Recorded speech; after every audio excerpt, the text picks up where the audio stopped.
दोपहर का वक्त हो चला था। मैं फौरन ही उठा और बावर्ची खाने की तरफ चल पड़ा। मुझे यही समझ में आया कि मुझे किसी मुनासिब मौके की ताक में ज्यादा से ज्यादा दुर्गादास के आसपास रहना चाहिए। राजशेखर और उसके मुश्तंडे गुर्गों वगैरह के लिए खाना भेजने में अभी कई घंटे बाकी थे। ताहम मैं बावर्ची खाने में पहुंचा तो चंदू दुर्गादास के कमरे में सब्जियां छीलता और काटता दिखाई दिया, जबकि दुर्गादास अपनी चारपाई पर नीम दराज बीड़ी के कष्ट लगा रहा था। छत पर पूरी रफ्तार से गर्दिश करते पंखे के बावजूद मुझे प्रदीप सेन की ख्वाबगाह की खुनक फजा के मुकाबले में वहां खासी गर्मी महसूस हुई। दुर्गादास मुझे देखकर सीधा होकर बैठ गया। उसने अब भी वही बंडी पहन रखी थी और गालिब इम्कान था कि कुंजियों का गुच्छा भी उसकी जेब में मौजूद है। मैं उसके प्रणाम का जवाब देकर दूसरी चारपाई पर बैठ गया और हमदर्दाना लहजे में कहा, यार प्रदीप जी के कमरे में तो अंदाजा ही नहीं होता कि बाहर का मौसम इतना गर्म है, और ये तुम लोगों की ही हिम्मत और बर्दाश्त है कि कई कई घंटे दहकते चूल्हों के पास बैठे रहते हो। दुर्गादास ने तशक्कुरामेज लहजे में कहा, आप बहुत भले इंसान हैं सप्रू जी।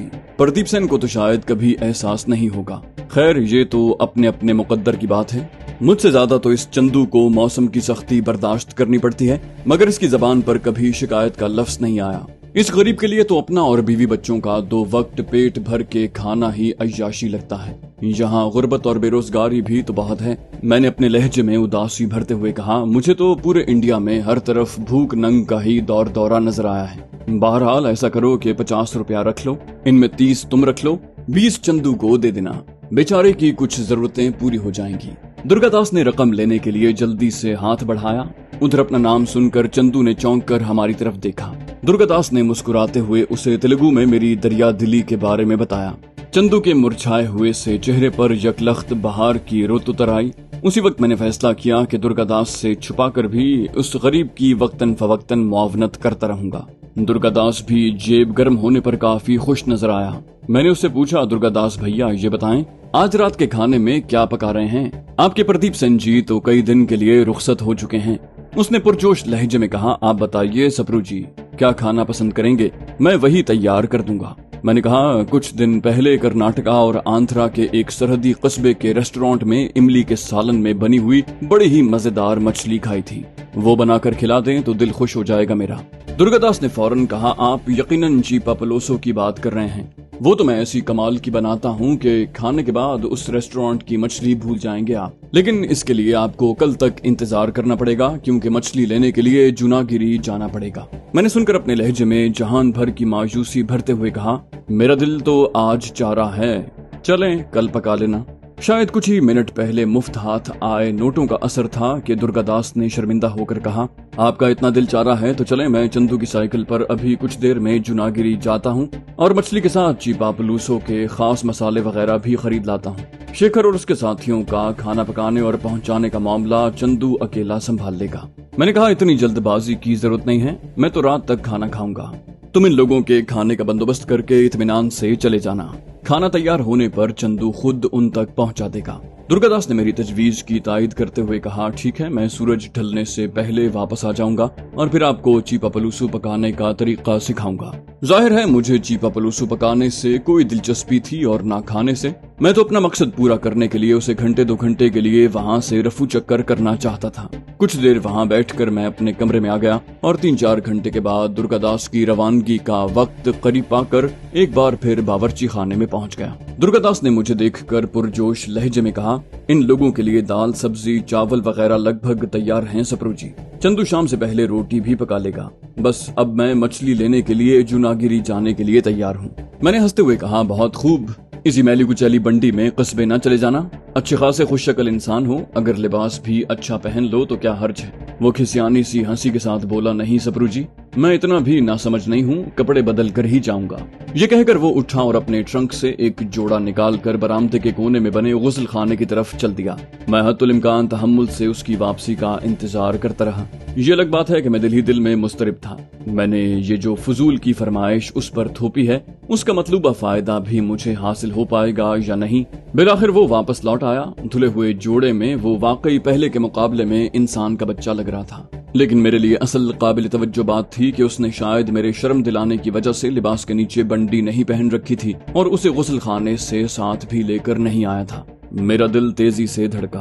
क्या मेरी सारी काविश नतीजा खेज साबित होने वाली है? चंदू को एक दो हिदायत देने के बाद वो रवानगी के लिए तैयार हो गया। मैंने उसके मना करने के बावजूद मछली खरीदने के लिए रकम उसकी जेब में ठूंस दी, जो जाहिर है खुद उसकी जेब में जाने वाली थी। दुर्गादास के जाने के कुछ ही देर के बाद मैं वहां से उठा और प्रदीप सेन के कमरे की तरफ रवाना होने के लिए बावर्ची खाने से निकला। मैंने यकीन दहानी की कि दुर्गादास वाकई जा चुका है। फिर एक नजर बावर्ची खाने के दरवाजे की तरफ डालकर तेजी से सामने मौजूद गुस्ल खाने की तरफ बढ़ा। मैं अंदर दाखिल हुआ तो सामने ही खूंटी पर दुर्गादास की पसीने में भीगी बंडी टंगी नजर आई। मैंने तेजी से आगे बढ़कर बंडी की वो जेब टटोली जिसमें दुर्गादास ने कुंजियों का गुच्छा डाला था। फौरन ही मेरे दिल में मायूसी की स्याही फैल गई। मैंने जल्दी से बाकी तीनों जेबें भी टटोली, लेकिन वो सब की सब खाली थी। मैं गुस्ल खाने से निकला और थके थके कदमों से अपने ठिकाने की तरफ चल दिया। दुर्गादास मेरे अंदाजे से ज्यादा होशियार निकला था। उसने मेरे तंज की वजह से बंडी तो उतार दी थी, लेकिन वो कुंजियां भी अपने नए लिबास में मुंतकिल कर ली थीं। इस तरह उसकी और चंदू की अदम मौजूदगी में अकबी अहाते में जाने का प्रोग्राम नाकाबिले अमल हो चुका था। अब मुझे वो कुंजियां हथियाने के लिए कोई नया मंसूबा तैयार करना था। मैं अपने बिस्तर पर नीम दराज होकर दिमाग लड़ाने लगा। साथ ही मैंने बरामदे से आने वाली किसी भी आवाज की तरफ कान लगा रखे थे। मैंने अपने जहन में आने वाली कुछ कच्ची पक्की तरकीबों पर गौर किया। उनमें से अक्सर को मुस्तरद करके मैंने दो को हस्बे मौका आजमाने का फैसला किया। आधे पौने घंटे के बाद बाहर से आने वाली खटपट की हल्की फुल्की आवाजों से मैंने अंदाजा लगाया कि चंदू खाना लेकर जा रहा है। उसके मामूलात के जायजे की बुनियाद पर मुझे पता चला कि वो कम से कम 1.5 घंटे बाद खाली बर्तन साथ लेकर वापस पलटेगा। दुर्गादास की वापसी में भी लगभग उतना ही वक्त लगने वाला था। अचानक मेरे जहन में एक ख्याल बिजली की तरह चमका और मैं फौरन ही उठ खड़ा हुआ। मैं बड़े दरवाजे से निकलकर इमारत के सामने खुली जगह पहुंचा। मेरी गाड़ी बदस्तूर अपनी जगह मौजूद थी। मैंने अपनी गाड़ी के पास पहुंचकर गौर से आसपास दूर परे का जायजा लिया। कोई ज़ीरूह नजर न आया। इसका मतलब मैंने ये लिया कि उस वक्त मुझे भी कोई नहीं देख रहा। बहरहाल मुझे उसकी कोई खास परवाह भी नहीं थी। प्रदीप सेन ने मुझ पर हवेली तक महदूद रहने की पाबंदी नहीं लगाई थी और मेरे पास बाहर घूमने फिरने के अनगिनत जवाज मौजूद थे। मुतमईन होकर मैं अपनी गाड़ी की ड्राइविंग सीट पर जा बैठा। इग्निशन में कुंजी घुमाते ही इंजन जाग उठा।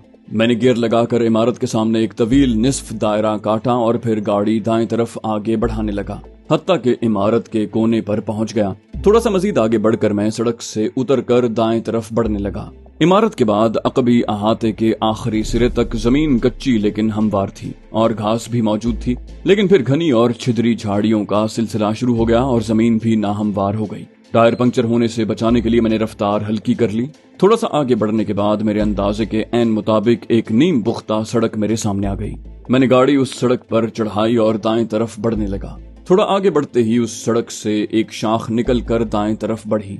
मैं देख सकता था कि वो सीधी सुनीता भवन के अकबी अहाते के फाटक की तरफ जा रही है। मैंने गाड़ी उस सड़क पर मोड़ ली। मुझे अकबी अहाते के फाटक तक पहुंचने में ज्यादा देर नहीं लगी, जो बंद था। ये अंदाजा लगाना मुश्किल नहीं था कि उसे अंदर से मुकफ्फल किया गया है।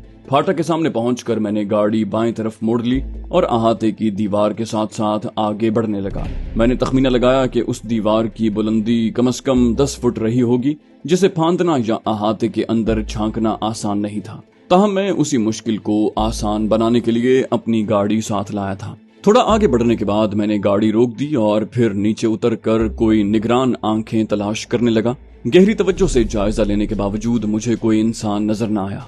बिलाखिर मैं अल्लाह का नाम लेकर गाड़ी के बोनट पर चढ़ा और सीधा खड़ा होकर अकबी अहाते की दीवार से अंदर झांका। वहां से मुझे अहाते का बेशतर हिस्सा और सुनीता भवन की 3 मंजिला इमारत का पूरा अकबी हिस्सा दिखाई दे रहा था, जिसकी बनावट लगभग सामने वाले हिस्से जैसी ही थी।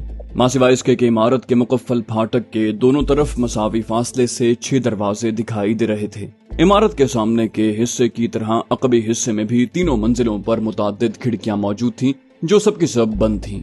मुझे अहाते के दाएं और बाएं तरफ की दीवारों के साथ कोठरियों की कतार भी दिखाई दी, जिनमें से चंद के दरवाजे बंद और बाकियों के खुले थे। एक नजर डालते ही अंदाजा हो जाता था कि वो सब के सब उजाड़ और नाकाबिले इस्तेमाल हैं। अहाते में कई छोटी बड़ी नाकारा गाड़ियों के ढांचे भी इस्तादा थे। मैंने फौरन अंदाजा लगा लिया कि दुर्गादास के ठिकाने का कौन सा दरवाजा अहाते में खुलता है। ताहम मैं कोशिश के बावजूद कयास न लगा पाया कि उस दरवाजे से निकलने के बाद प्रदीप सेन और दुर्गादास कहाँ जाते होंगे। मैंने यही जानने के लिए तो सब बखेड़ा मोल दिया था। अब अहाते में घुसकर करीब से जायजा लेने के अलावा मेरे पास कोई रास्ता नहीं बचा था, लेकिन ये खतरा लेने के लिए ये जगह मुझे कुछ ज्यादा मुनासिब न लगी। मैं गाड़ी की छत पर से उतरकर एक बार फिर ड्राइविंग सीट पर बैठा और इंजन स्टार्ट करके अहाते की दीवार के साथ साथ आगे बढ़ने लगा। कुछ देर में गाड़ी अहाते के कोने पर पहुंच गई। मैंने स्टीयरिंग दाएं तरफ घुमाया। अब मैं एक बार फिर सुनीता भवन के सामने वाले हिस्से की तरफ बढ़ रहा था। ताहम मैंने इमारत शुरू होने से पहले ही गाड़ी अहाते की दीवार के करीब लगाकर रोक दी। मैं एक बार गाड़ी की छत पर चढ़ा और फिर अहाते की दीवार पर मुंतकिल हो गया। ऐन नीचे खाली बोरियों के कुछ गट्ठे और टूटे और साबित बांस वगैरह पड़े थे, लिहाजा मैं दीवार पर थोड़ा आगे बढ़ा और फिर लटक कर अहाते की जमीन पर उतर गया। चारों तरफ का बगौर जायजा लेने के बाद मैंने फैसला किया कि अपनी छानबीन का आगाज दुर्गादास की जाए सकूनत से अहाते में खुलने वाले दरवाजे से करूं। मैं इमारत के करीब पहुंचा तो मालूम हुआ कि इमारत की अकबी दीवार से लगभग 10 गज दूरी पर एक कम बुलंद पुख्ता चबूतरा एक से दूसरे सिरे तक तामीर किया गया है। मैं दुर्गादास वाले कमरे के दरवाजे पर पहुंचा। उसके 5 दरवाजों पर एक ही तरह के मजबूत कुफल लगे दिखाई दे रहे थे। मैंने वहां खड़े होकर एक बार फिर अंदाजा लगाना चाहा कि उस दरवाजे से निकलने के बाद वो दोनों कहां जाते होंगे। तभी एक ख्याल आने पर मेरा दिल तेजी से धड़का। उस गर्दालूद फर्श पर उन दोनों के कदमों के निशान उनकी मंजिल तक मेरी निशानदही कर सकते हैं। मैंने गहरी नजरों से जमीन का जायजा लिया। मेरा कयास बिल्कुल दुरुस्त निकला।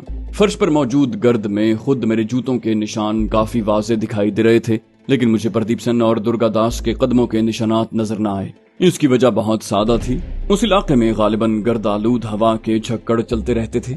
वहां गुज़श्ता रातों में कदमों के निशान जरूर बने होंगे, लेकिन गर्दो गुबार की तहों ने उन्हें नाकाबिले शनाख्त बना दिया था। मैंने अपनी मायूसी पर काबू पाते हुए मोहूम सी उम्मीद के साथ फर्श के चप्पे चप्पे का बगौर जायजा लिया, फिर कच्ची जमीन का भी जायजा लिया, मगर मेरी सारी काविश बेसूद रही।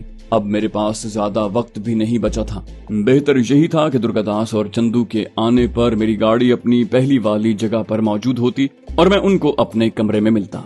लिहाजा मैं अपनी काविश कम से कम फिलहाल तर्क करके अहाते की दीवार के उस हिस्से की तरफ बढ़ा जिसके दूसरी तरफ मेरी गाड़ी मौजूद थी। मुझे लगभग 10 फुट ऊंची दीवार के ऊपर पहुंचने के लिए बोरियों के एक बड़े से गड्ढे पर चढ़ना पड़ा। मैंने पहले आसपास किसी निगरान की अदम मौजूदगी का इत्मीनान किया और फिर नीचे उतरकर अपनी गाड़ी में जा बैठा। इमारत के मरकजी दरवाजे तक का मुख्तसर फासला तय करते हुए मुझ पर मायूसी का गलबा रहा, ताहम मैंने अपने आप को तसल्ली दी। हर कोशिश की कामयाबी की तवक्को हकीकत से बैद है। वैसे भी अब तक की पेशरफ्त भी कुछ कम हौसला अफजा नहीं। ताश के पत्ते अभी मेरे हाथ में मौजूद हैं। एक चाल कारगर नहीं हुई तो क्या हुआ, मौका मुनासिब देखकर मैं कोई दूसरी चाल आजमाऊंगा। चंदू से पहले दुर्गादास की वापसी हुई। वो अच्छी खासी मिकदार में मछली खरीद लाया था। अगला 1.5 घंटा उससे आंध्रा के रिवायती तरीके से मछली का सालन बनाना सीखते गुजरा। इस दौरान में चंदू को छुट्टी दी जा चुकी थी। मछली तैयार हो गई तो मैंने बसद इसरार दुर्गादास को अपने साथ खाने में शरीक किया। दस्तरखान प्रदीप सेन की ख्वाबगाह में लगाया गया था। मैंने मछली के पहले ही लुकमे से तब्बाखी में दुर्गादास की महारत की दादो तहसीन शुरू कर दी। अपनी बेतहाशा तारीफ पर उसकी खुशी दीदनी थी। खाने से फारिग होने के बाद उसने रवानगी का कसद किया तो मैंने अपने सोचे समझे मंसूबे के तहत दोस्ताना लहजे में कहा, ऐसी भी क्या जल्दी है दुर्गा भैया, कुछ देर मेरे पास रुकें, हम दोनों गपशप लगाएंगे। तुम्हें तो पता है कि प्रदीप सेन जी तो कई दिन के लिए गए हुए हैं। मुझे अकेले उकताहट महसूस होती है। मेरी बात सुनकर उसने कहा, आपका हुक्म सर आंखों पर सुप्रू जी, आप जब तक चाहें मैं आपका साथ निभाने के लिए हाजिर हूँ। उसने बज़ाहिर खासी गर्म जोशी से आमादगी जाहिर की थी, लेकिन मैं उसके लहजे में बहुत गैर महसूस सी हिचकिचाहट भांपने में कामयाब रहा। उसके साथ ही मेरा दिल खुशी से उछला। मेरा अंदाजा ठीक निकला। प्रदीप सेन ने अपनी गैर मौजूदगी में उसे जो ड्यूटी सौंपी थी वो उसे आज भी निभानी है। गोया मेरे पास उस राज से पर्दा उठाने का सुनहरी मौका मौजूद है। बस मुझे एहतियात से पेशकदमी करनी होगी। उसे हल्का सा भी शक पड़ गया कि मैं उसे किस इरादे से अपने पास रोक रहा हूँ तो सारे किए कराए पर पानी फिर जाएगा। दुर्गादास इधर उधर की हाँकने के लिए पर तोल रहा था कि मैंने इंतहाई दोस्ताना लहजे में कहा, तुमने तो आज सचमुच मेरा दिल जीत लिया दुर्गा भैया। मैं खुशकिस्मत हूँ कि मुझे इतना माहिर फन उस्ताद मिला। इसी खुशी में 1-2 जाम हो जाएं। ये कहते हुए मैंने शीशे की अलमारी में सजी देसी बदेसी शराबों की रंगारंग बोतलों की तरफ इशारा किया। मेरी बात सुनकर वो चंद लम्हों के लिए तजब्जुब का शिकार हुआ। मैंने कहा, अब ये न कहना दुर्गा भैया कि तुम पीते नहीं हो, वरना इतनी अच्छी महफिल का मजा किरकिरा हो जाएगा। फिक्र न करो, मैं जितनी पीना चाहूँ प्रदीप सेन की तरफ से मुझ पर कोई रोक टोक नहीं, और अगर तुम चाहो तो मैं इस महफिल का उससे तस्करा नहीं करूंगा। बोलो, कौन सी पसंद है तुम्हें? उसने हल्की सी हिचकिचाहट के साथ कहा, मैं वैसे तो देसी पीता हूँ, लेकिन होली और दिवाली पर विलायती से भी शौक पूरा कर लेता हूँ। मैंने हंसते हुए कहा, ठीक है, तो आज की रात को दिवाली समझकर जश्न मनाते हैं। मैं तुम्हें ब्लैक लेबल पिलाता हूँ। उसने कहा, जो आपका हुक्म सुपरू जी, मगर मैं ज्यादा नहीं पीऊंगा। नशा ज्यादा चढ़ गया तो सुबह उठना मुश्किल हो जाएगा। नाश्ता पहुंचने में जरा भी देर कर दी तो शेखर फौरन प्रदीप जी से शिकायत लगा देगा। मैंने शराब वाली अलमारी खोलते हुए कहा, फिक्र न करो, मैं खुद भी इतनी नहीं पीता कि नशे में धुत हो जाऊं। मैंने विलायती शराब की बोतल दुर्गादास के हाथों में थमाई तो उसकी आंखें चमक उठी। मैंने कहा, सामने वाले शेल्फ से ग्लास निकालो और मेरे लिए बराबर का सोडा मिलाकर जाम बनाओ। तुम्हें जितनी स्ट्रांग पीनी है तुम्हारी मर्जी। मैं जरा गुसल खाने में होकर आता हूँ। गुसल खाने में जादुई माँ ने नशा सुफूफ की चुटकी हलक से उतारकर मैंने कुछ देर उसे मैदे में अपना असर जमाने का मौका दिया और फिर दुर्गादास के पास पहुंच गया, जो विस्की के 2 जाम सामने सजाए बेसब्री से मेरा इंतजार कर रहा था। मैंने जाम उठाकर दुर्गादास के जाम से धीरे से टकराया और घूंट घूंट करके तल्ख मशरूब हलक से उतारने लगा। दुर्गादास आदि शराबी के अंदाज में छोटी छोटी चुस्कियां लेते हुए पी रहा था। ताहम मैंने जानबूझकर पहले जाम खत्म किया और दूसरा भर लिया। उसके पहला जाम खत्म करने तक मेरा दूसरा ग्लास निस्फ हो चुका था। साथ ही मैंने बतदरीज सुरूर चढ़ने का नाटक शुरू कर दिया। मैंने गोया नशे की लहर में उससे कहा, उस लफंगे राज शेखर में इतनी हिम्मत कहाँ से आई कि प्रदीप जी से तुम जैसे अजीम फनकार की शिकायत लगाए। अब तुम मेरे उस्ताद हो। उसने आइंदा कभी ऐसी जुर्रत की तो मैं उसे ऐसा मजा चखाऊंगा कि वो जिंदगी भर याद रखेगा। मेरी तवक्को के बरक्स दुर्गादास ने इश्तियाल से आरी लहजे में कहा, इतना नाराज होने की जरूरत नहीं है सुपरू जी। राजशेखर के शिकायत लगाने से मुझे कोई फर्क नहीं पड़ता, क्योंकि प्रदीप सेन मुझ पर सबसे ज्यादा एतमाद करते हैं। उन्होंने मुझे कभी नहीं डांटा, वो तो कभी मेरी फरमाइश भी नहीं टालते, मगर मुझे अपने उस्ताद का दर्जा और इतनी इज्जत देने पर मैं आपका बेहद शुक्रगुजार हूँ। दुर्गादास के अल्फाज और लहजे से नशे का हल्का सा असर भी जाहिर नहीं हो रहा था। उसकी वजह यही हो सकती थी कि उसने अभी पहला जाम भी खत्म नहीं किया था, जबकि मैं 2 चढ़ा चुका था। वो ये जाहिर कर रहा था कि हर घूंट का लुत्फ ले रहा है, लेकिन मेरे लिए समझना मुश्किल नहीं था कि दुर्गादास दानिस्ता हाथ खींच कर पी रहा है। उसकी एक ही वजह हो सकती है, ये नशे में मदहोश नहीं होना चाहता, जबकि वो खुद मेरे धुत होने का इंतजार कर रहा है। साथ ही उसकी ये भी ख्वाहिश है कि मैं बेबसी की इस शर्मनाक कैफियत से जल्द से जल्द 2-4 हो जाऊं। मैं दुर्गादास की इस ख्वाहिश का मंजर बखूबी जानता था और मैंने उससे ज्यादा इंतजार करवाना मुनासिब न समझा। मैंने नीम तराज होकर झूमते हुए कहा, एक बात कहूँ दुर्गा भैया, तुम्हारे कमरे में अच्छी खासी गर्मी है, मेरी मानो तो यहीं सो जाओ, ठंडा ठार कमरा है, मजे की नींद आएगी। दुर्गादास ने अपने लहजे में मोहब्बत भरते हुए कहा, आप बहुत भले इंसान हैं सुपरू जी, दूसरों के आराम का आपको कितना ख्याल है। चलें, आपकी यही ख्वाहिश है तो मैं आज यहीं सो जाता हूँ। मैंने करवट के बल लेटते हुए गुनूदगी आमेज लहजे में कहा, चलो ठीक है, तुम्हारा जितना जी चाहे पियो, अब मेरी तो बस हो गई है, मैं सोने लगा हूँ। उसने जल्दी से कहा, तो मुझे अब जागकर क्या करना है? ये ग्लास खत्म कर लूं फिर मैं भी सोऊंगा। सुबह सवेरे नाश्ता तैयार करना है। मैं आंखें बंद करके नींद की आगोश में जाने का नाटक शुरू कर चुका था, लिहाजा मैंने उसकी बात का जवाब देने की जहमत न की। दुर्गादास ने लगभग 15 मिनट तक मेरी नींद गहरी होने का इंतजार किया। फिर उसने अच्छी खासी बुलंद आवाज में मुझे मुखातिब किया, आप सो गए सुपरू जी? चंद लम्हे जवाब का इंतजार करने के बाद उसने बात आगे बढ़ाई। बोला, मुझे दही जमाने के लिए बावर्ची खाने जाना है, उसके बाद वापस आकर सो जाऊंगा।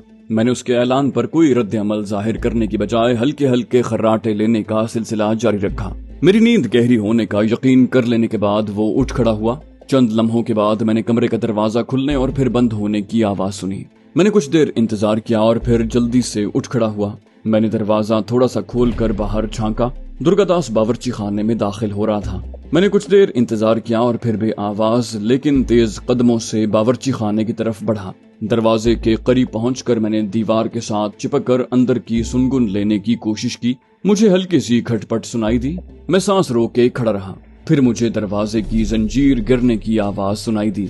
मैंने गर्दन आगे बढ़ाकर बावर्ची खाने में झांका। ऐन उसी वक्त दुर्गादास गोदाम का दरवाजा खोलकर अंदर दाखिल हुआ। उसने हाथ में कोई बड़ी सी चीज उठा रखी थी, लेकिन कम रोशनी की वजह से मैं ठीक तरह नहीं देख पाया कि वो क्या है। वो चंद ही लम्हों में मेरी नजरों से ओझल हो गया। तभी मेरी हसास समात ने अहाते की समत वाले दरवाजे की कुंडी खुलने की आवाज सुनी और दरवाजे के पट खुलने और दोबारा बंद होने की धीमी सी आवाज सुनी। मैं पलक झपकते में बावर्ची खाने में दाखिल हुआ और गोदाम का दरवाजा खोलकर अंदर जा पहुंचा। दाएं तरफ मौजूद अहाते में खुलने वाला दरवाजा वाकई गैर मुकफ्फल था। मैंने लम्हा भर रुककर बाहर मुकम्मल खामोशी होने का यकीन किया। मैं दरवाजा खोलकर बाहर झांकने ही वाला था कि मेरे जहन में एक ख्याल आया। मैंने दरवाजा खोला तो कुमकुमे की रोशनी अंधेरे में दूर से नजर आएगी। मुमकिन है दुर्गा दास भी मुतवज्जे हो जाए। मैंने जल्दी से हाथ बढ़ाकर दीवार पर मौजूद बटन दबाकर गोदाम का कुमकुमा बेनूर किया और फिर भी आवाज अंदाज में दरवाजा थोड़ा सा खोलकर बाहर नजरें दौड़ाईं। आधे चांद की धुंधली रोशनी में मुझे अपने सामने दिखाई देने वाले नजारे में दुर्गा दास की झलक नजर न आई। अब खतरा मोल लेना नागुजीर था। मैंने दरवाजे से गर्दन निकालकर पहले बाएं तरफ देखा और कुछ नजर न आने पर दाएं तरफ नजरें दौड़ाईं।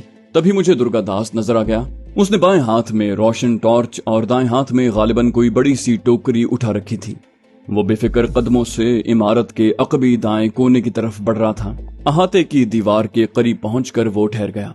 मैंने देखा उसने दाएं हाथ में पकड़ी टोकरी फर्श पर रखी और टॉर्च मुंह में थामकर उसकी रोशनी में आखिरी दरवाजे में जड़ा कुफल खोलने लगा। मैंने अपना हिजान दबाने की कोशिश की। प्रदीप सेन और दुर्गा दास के पुरस्कार अंदाज में रात गए कहीं जाने का मुइम्मा बिलाखिर हल होता महसूस हो रहा था। मेरे देखते ही देखते दुर्गा दास ने कुफल खोलकर दरवाजा अंदर धकेला और फिर टोकरी उठाकर दरवाजे के खला में गायब हो गया। उसके बाद मैं एक लम्हा भी जाया किए बगैर लगभग दौड़ते हुए उस तरफ बढ़ा। अच्छी खासी तारीकी की वजह से मैं महज अंदाजे के सहारे उस दरवाजे के सामने पहुंचा। दरवाजे के किवाड़ बंद थे। मैंने अपना सांस काबू में करते हुए बंद दरवाजे से कान लगाया और अंदर मुकम्मल सन्नाटा पाकर धीरे से किवाड़ों को धक्का दिया। दरवाजा थोड़ा सा खुला। दिल खुशी से धड़का, लेकिन सामने गहरी तारीकी थी। खुदा जाने दुर्गा दास अपनी टॉर्च समेत कहां गायब हो गया था। मैंने दरवाजा पूरा खोल कर दायां कदम अंदर रखा और टटोलने के अंदाज में हाथ दोनों तरफ फैलाते हुए आगे बढ़ा। मुझे लगभग फौरन ही मालूम हो गया कि सामने बड़ा सा जीना है और कुशादा सीढ़ियां ऊपर जा रही हैं। मुझे घुप अंधेरे में कुछ दिखाई नहीं दे रहा था, लेकिन मैं वक्त जाया करने का मुतहम्मिल नहीं हो सकता था। लिहाजा दाएं तरफ वाली दीवार के साथ साथ हत्तुल इम्कान तेजी से सीढ़ियां चढ़ने लगा। शायद 20 जीने चढ़ने के बाद अचानक एक खुली जगह पहुंच गया। वहां मुझे कोई कुमकुमा रोशन नजर न आया। उसके बावजूद वहां तारीकी निस्बतन कम गहरी थी और उस जगह का धुंधला सा नक्शा दिखाई दे रहा था। एक बड़ी सी राहदारी दाएं तरफ जा रही थी जिसके अतराफ शायद 6-6 कमरों की कतारें थीं। मुझे वहां भी दुर्गा दास की कोई झलक दिखाई न दी। खुदा जाने वो कहां गायब हो गया था। शायद वो यहाँ रुकने की बजाय ऊपर वाली मंजिल की तरफ चला गया हो, लेकिन नाकाफी रोशनी में मुझे कोई जीना भी दिखाई नहीं दे रहा था। मैं कुछ देर तक फैसला न कर पाया कि क्या करूं। मुझे बखूबी इदराक था कि जरा सी गलती वहां मेरी मौजूदगी का राज खोल सकती है और मामला खराब हो सकता है। बिलाखिर मैंने खुदा का नाम लिया और फूंक फूंक कर कदम रखते हुए राहदारी में आगे बढ़ने लगा। मैं दूसरे कमरे के दरवाजे तक ही पहुंचा था कि अचानक सन्नाटे में पहले एक मर्दाना चीख गूंजी और फिर तेज निस्वानी कहकहा सुनाई दिया और फिर कोई औरत मुसलसल हंसने लगी। ये सब इतना गैर मुतवक्के और हैबतनाक था कि मुझे अपने रोंगटे खड़े होते महसूस हुए।